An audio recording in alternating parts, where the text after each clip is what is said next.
Shankaracharya. This talks about the glory of Lord Shiva, who is celebrated as Ardhanari, a form in which the power of Shakti and Shiva are amalgamated as a single entity. This concluding item describes the beauty of Goddess Parvati and the splendor of Lord Shiva, set to Ragamalika and Adithalam.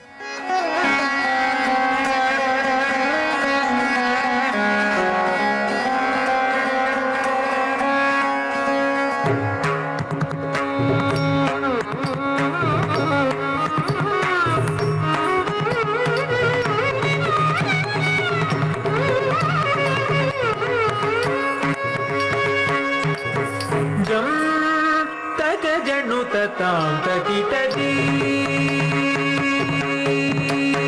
जम तक जनु तां तकिटदी तकिट तकदी जनु तकिट तक जनु दिनी तकिट तक तां तदी ततो तदी गिण तो जम तक जनु तां तकिटदी तकिट तकदी जनु तकिट तक जनु जनु